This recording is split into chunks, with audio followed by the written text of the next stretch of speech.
Hey folks, Mo Trapper. So I kind of got this is going to be a little series of videos here. Um, I just did a video, posted a video about what I use to dispatch on the line as far as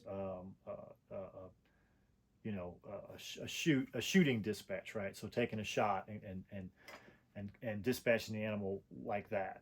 I use all 22 long rifle. I've got a couple of pistols here that I use on the trap line to dispatch. I've got a Rascal, which is the Savage version of a Cricket, which you might, if you're familiar with Hoosier Outdoors, they use a Cricket. So that rifle that he's got to dispatch with, that's called a Cricket. It's just a single shot 22 long rifle, and I've got it's almost the same gun. It's just made by a different company. It's made by Savage, and it's called a Rascal. So I've dispatched with all of those things. In my opinion, and I talked about this on the last video too. In my opinion, if I'm gonna put up the fur of an animal, I'm gonna dispatch it with a catch pole or with a choke pole, right? So either a trapper's pole, which I have one of those and have used, and they work great, or Lee Steinmeier's Death Ray, and I have one of those. I've got a video on it. If you're curious, take a look at that video. I go into more depth about how it works and everything. Those two are the way to dispatch, in my opinion, if you are putting that fur up. There's no blood, there's no hole in the pelt. They're fantastic. That being said, if you are going to dispatch with a pistol or a rifle, if you're going to dispatch with a gun, um, I know there are a lot of guys that talk about air guns, and that's great. It's basically the same thing, right? You are going to have a hole, you are going to have some blood, but the hole is inconsequential, right? The hole, a 22 caliber hole in a pelt is not going to get it downgraded. It's not going to get you, damaged. As long as you don't damage it somehow in the rest of your fur handling, no one's ever even going to know. They're never even going to see a 22 caliber hole, right? So it doesn't make any difference really when it comes to putting up the pelt, going, choke pole dispatch versus a gun dispatch, right? Now, if you get into conibears, you can see conibear marks. You can see snare marks, like in raccoons, especially beavers, anything you catch with a conibear.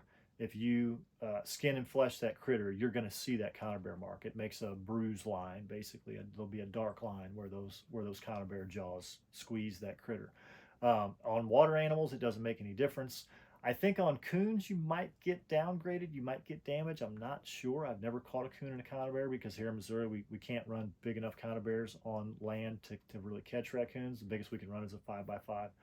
So I'm just not familiar with that part of it. So I don't know if you get downgraded for catching raccoons and conibears, but I know you don't get downgraded for beavers. You don't get downgraded for otters. It's just part of the deal. The folks that buy those fur know that the primarily that's how they're going to be caught. So, um, but anyway, the thing I really wanted to talk about in this video is dispatching with a pistol or rifle. So dispatching with a gun. A lot of guys talk about shooting in the heart lung area, right? So shooting the critter where you would shoot a deer, right? So heart lung. I've done that. The claim is that it cuts down on blood. Um, in my experience, it may cut down on blood at the catch site. So if you heart lung shoot, say a coyote, which I've done, you heart lung shoot a raccoon, which I've done, um, at the trap site, you will have less blood. If you head shoot a coyote or a raccoon or any critter at the trap site, you're going to have quite a bit of blood. I don't want to say quite a bit. You're going to have maybe a cup or two, I would say, of blood if you head shoot them. They bleed from the hole and they bleed from their mouth. That's where you're going to get the blood from if you head shoot. If you lung shoot, especially with a subsonic 22 long rifle or a 22 short, oftentimes they don't exit. Ideally, like that's the idea, is that you only have one hole instead of two. And they tend to not bleed very much at the site. Now, they die uh, almost as quickly, if not as quickly, as a headshot. Believe it or not, they expire very quickly with a heart lung shot. So that is true. it is true that at the trap site, at the catch site, you will have less blood.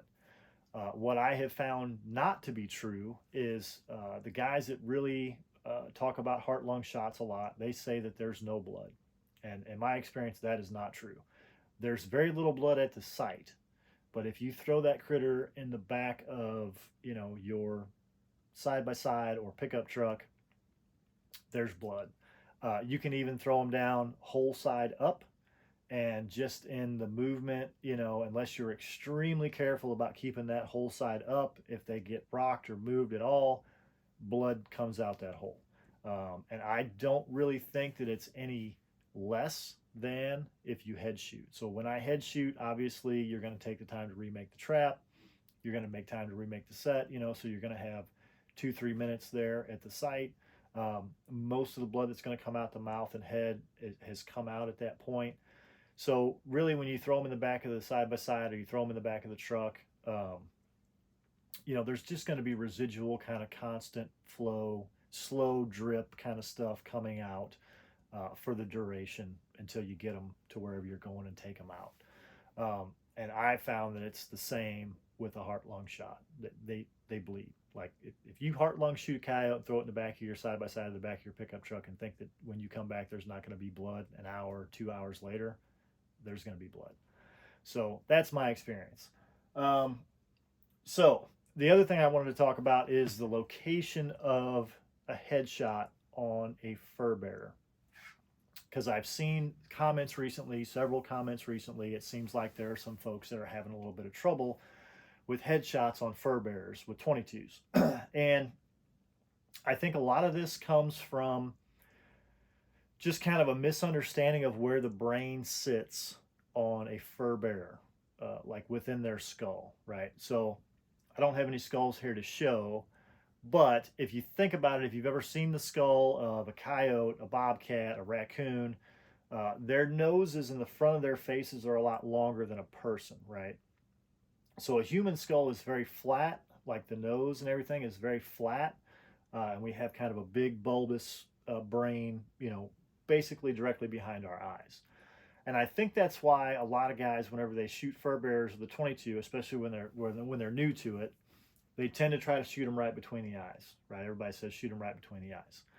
Well, on most fur bearers, especially because we're bigger than most fur bearers, so if you're standing shooting at a fur bearer who's in a trap, on the ground, and they're looking up, their nose is a lot longer, their brain's a lot smaller, and it's just situated differently than what you might think it is. So if you shoot a fur bearer between the eyes from above them, and their nose is longer and their eyes are a little bit further forward than ours are compared to our brain, you're going to shoot below their brain, right? So you hit them right between the eyes, and it goes through, the top of the roof of their mouth, through the bottom of their kind of neck and throat area, and it never hits the brain because of the angle and because of where their brain is located. So when I'm shooting a fur bearer, I like to make an X between the ears and the eyes. So the ears oftentimes are too high and you can miss the brain high. The eyes are too low, you can miss the brain low. So the way I think about it is you've got ears up here on most fur bearers, and then it comes down a little bit closer together and a little bit lower are the eyes, right? So if your ears are here and your eyes are here, let's say this is an ear and this is an eye, what I do is I make an X. So I make an X from this ear to this eye, and then this ear to this eye, and I shoot that X, the center of that X. You want to be above the eye line and below the ear line in the center of the head. Most times on most fur bearers, that's going to be a brain shot. And you'll know the difference very quickly with experience. I did the same thing when I started shooting fur bearers. I would shoot them between the eyes and I would miss the brain. And that led to, a follow-up shot. I needed another shot, which is frustrating and it's, unfortunate, right? Like that's not what we're trying to do. We're trying to dispatch that animal as quickly and painlessly as we possibly can. So when you're shooting fur bearers with rifles or pistols, try to think about the way their brain is situated in their skull. once you skin a few and look at the way it's all in there, once you got their skin off, you can look. If you get a skull, have somebody do up a skull for you with beetles, or however they do it, or if you do it yourself, boil them, or do the beetle thing. Really look at the skull, look at the brain, housing, where it is, and just think about where a shot is going to hit that brain, and it's going to be higher than the eye line. So shooting them right between the eyes doesn't really work with fur bears, because that's not where their brain is. So anyway, I just wanted to give you that tip, and I think that's it. Thanks.